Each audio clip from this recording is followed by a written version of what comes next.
Hey, Technique Tuesday Nation, Master C back here for another Technique Tuesday. We're well into 2023 now. Thank you right off the bat for all the feedback, the compliments, and the criticisms. I want to hear what you want to know. So this week I want to do a small tribute to my original Jiu-Jitsu instructors, Michael DePasquale Jr. and Senior. Senior is passed on, as you know. I still work with Michael D, and I'm praying for him every day from his back injury. But this was the first American family of Jiu-Jitsu. Long before all the other names you know, the DePasquale family was doing Jiu-Jitsu on the East Coast, and I've been privileged since I was a teenager to be a member of their family and a black belt in the combat Jiu-Jitsu and Yoshitsune systems.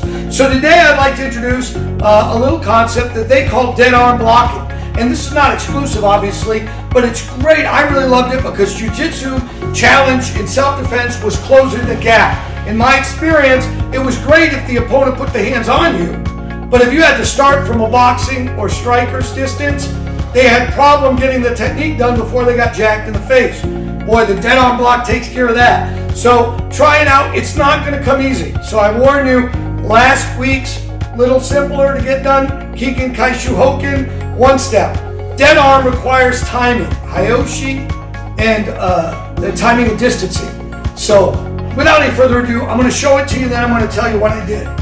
Sensei Nate Beal here. He's a black belt in the combat Jiu-Jitsu system, works with me, and one of the instructors in my headquarters. He's going to give me a street hook punch. Okay, so no step through, power hook. Now, I'm a big guy. Nate's a bigger guy. So I like to show people, I'm not saying it works, I'm showing you it works. So we're going to do the hook punch, and I'm going to do the dead arm block system. So he's going to come for the temple. Good. He's going to throw a couple. Now he's really going to swing. Now, I want you to watch his whole body this time, not just his arm. I know we look at the arms with blocking. That's what really excites me about the dead arm blocking. More decades than I'm going to admit on the air. How long have you been doing this? So he comes, and I want you to watch my body not do anything. Okay? I don't establish a strong stance. Thank you, sir. I don't establish a base because I'm not a blocking 90. I'm not absorbing. Okay? If you study physics, you're a Big Bang Theory fan. There's a law in physics about energy. Energy in the universe is a constant. It can't be created or destroyed. It can only change forms. So what happens with blocking is that kinetic energy of a punch comes in. In many of the blocks I've learned, I stop it. I literally block it. And that energy goes into me, into my spine, into my legs, and is dissipated. And it really takes the toll on the body. And if it's smaller mass against bigger mass, it doesn't work. He just blows through my block. Dead arm is a disconnecting.